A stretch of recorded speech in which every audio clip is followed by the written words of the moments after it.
मालदीव और भारत के बीच संबंधों को लेकर जारी चर्चा के बीच मालदीव के राष्ट्रपति मोहम्मद मुइज्जू चीन की यात्रा कर लौट आए हैं। लेकिन इस यात्रा से लौटते ही भारत के प्रति अचानक उनके तेवर बदल गए हैं। उन्होंने दो टूक अंदाज में कह दिया है कि उन्हें बुली करने का लाइसेंस किसी के पास नहीं है। उन्होंने कहा कि वे बेशक एक छोटा सा देश हैं, लेकिन इसका मतलब ये बिल्कुल भी ना निकाला जाए कि इससे किसी को हमें बुली करने का लाइसेंस मिल गया है। हालांकि अपने बयान में मोहम्मद मुइज्जू ने किसी का नाम नहीं लिया, लेकिन भारत में बाइकॉट मालदीव ट्रेंड करने के बाद माना जा रहा है कि उनका इशारा भारत की ओर ही था। हालांकि शायद इस तरह का बयान देने से पहले वे शायद ये भुला बैठे कि इसकी पहल भी उन्हीं की तरफ से की गई थी।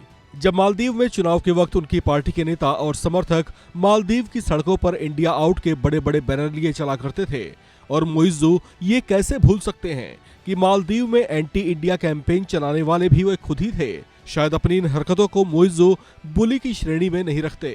खैर, चीन की यात्रा में वहां की शी जिनपिंग के साथ द्विपक्षीय वार्ता में चीन और मालदीव के बीच 20 अलग अलग समझौतों पर हस्ताक्षर किए गए। आपको बता दें कि मुइज्जू की ये चीन यात्रा ऐसे वक्त में हुई है जब उनके कुछ मंत्रियों की ओर से भारतीय प्रधानमंत्री नरेंद्र मोदी के लिए अपमानजनक टिप्पणियों से माहौल गरमाया है।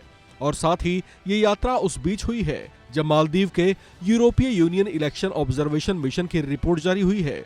इस रिपोर्ट में एक बड़ी बात यह उजागर हुई है कि मालदीव की सत्तारूढ़ गठबंधन प्रोग्रेसिव पार्टी ऑफ मालदीव्स और पीपल्स नेशनल कांग्रेस ने साल 2023 के राष्ट्रपति चुनाव में भारत विरोधी भावनाओं को हवा देने और गलत सूचना फैलाने की कोशिश की थी, ताकि वे अपने पक्ष में माहौल बनाकर राष्ट्रपति पद का चुनाव जीत सकें।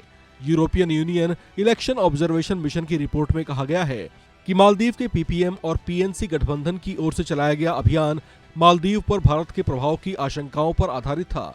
उसमें देश के भीतर भारतीय सैन्य कर्मियों की उपस्थिति के बारे में चिंता प्रकट की गई थी, जबकि साथ ही ऑनलाइन दुष्प्रचार अभियान चलाए गए थे।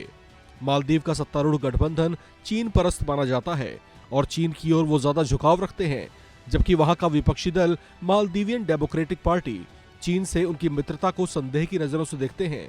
जब तक मालदीव की सत्ता में मालदीवियन डेमोक्रेटिक पार्टी रही, तब तक मालदीव और भारत के संबंधों में मधुरता रही। लेकिन मुइज्जू की सरकार बनते ही उन्होंने भारत के साथ संबंध बिगाड़ने शुरू कर दिए थे। लेकिन इस तनातनी के बीच भारतीय पर्यटकों की ओर से मालदीव का बहिष्कार किए जाने से मालदीव के राजस्व को तगड़ा धक्का लगा है, जिसके बाद वो चीन के आगे मालदीव में पर्यटन बढ़ाने के लिए गिड़गिड़ाता नजर आया था। आपको बता दें कि भारत अपनी नेबर्स फर्स्ट की नीति के तहत मालदीव की हमेशा से मदद करता आया है, लेकिन मालदीव ने अच्छा मित्र होने के लक्षण नहीं दिखाए। इस खबर में फिलहाल इतना ही। बाकी अपडेट्स के लिए आप बने रहिए वन इंडिया हिंदी के साथ।